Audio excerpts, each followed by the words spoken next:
نبی پاک صلی اللہ تعالیٰ علیہ وسلم نے فرمایا کہ کسی نے کوئی کھانا بھی اس کھانے سے بہتر نہیں کھایا جو کھانا اس نے اپنے ہاتھ سے کمایا۔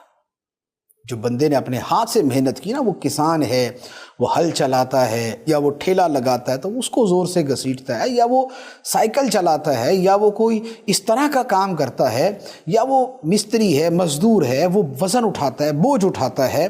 فرمایا کہ یہ جو ہاتھ سے کمانے والا ہے اس کی کمائی ہر کمائی سے بہتر کمائی۔